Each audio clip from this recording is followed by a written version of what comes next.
C'est au SIPA Pierre Rabhi que la Fondation du Crédit Agricole du Maroc a organisé en partenariat avec Terre Humanisme Maroc et THPSI la première rencontre Sols et Climat ouverte aux agroécologistes de plusieurs pays d'Afrique de l'Ouest et du Maroc.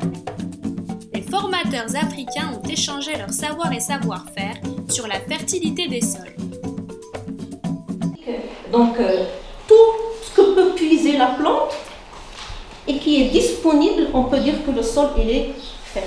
Quand il présente une faune et une flore variées biologiquement, il permet une croissance normale des végétaux sans nuire à leurs propriétés.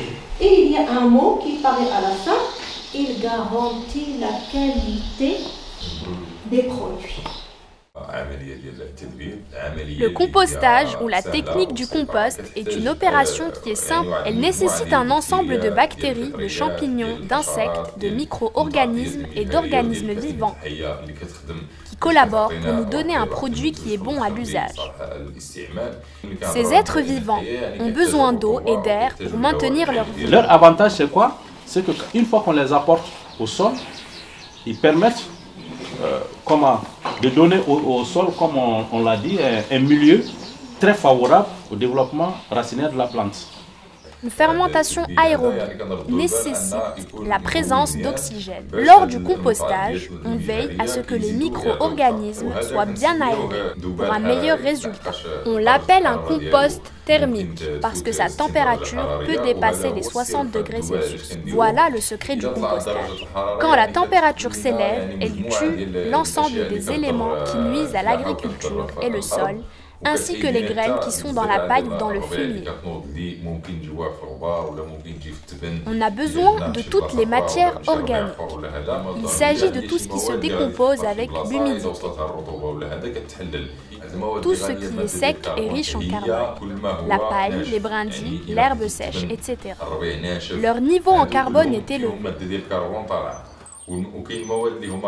Les matières riches en azote, c'est-à-dire tout ce qui est frais et vert, les feuilles d'arbre, l'herbe, qui sont toutes riches en azote. On rassemble les matières dans un lieu ombragé, près d'une source d'eau. On veille à mettre plus de matières sèches, riches en carbone, par rapport aux matières azotées,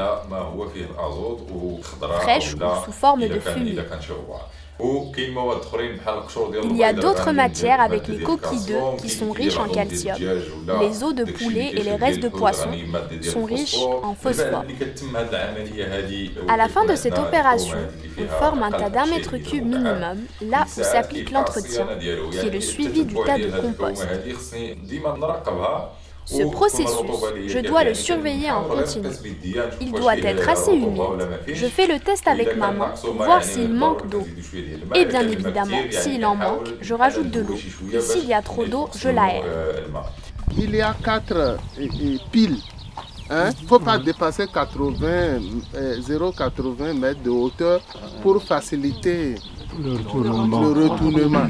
Et il ne faut pas aussi que ça soit trop large pour faciliter le retournement. Sa couleur doit être sombre et sa température doit avoir baissé, donc il n'est plus chaud. L'autre étape, je peux faire un test de toxicité avec différents types de graines, par exemple les graines de cresson. Je prends 2 pots, un avec de la terre et l'autre avec le compost que j'ai préparé. Je sèche le cresson. On l'utilise pour les plantes de toutes sortes, les arbres et les plantations aromatiques, tout ce que je compte planter. Je ne me fais pas de soucis pour la quantité, parce que de toute façon, il ne contient plus de matière qui pourrait nuire aux plantes. Il les aide à garder leur eau d'arrosage.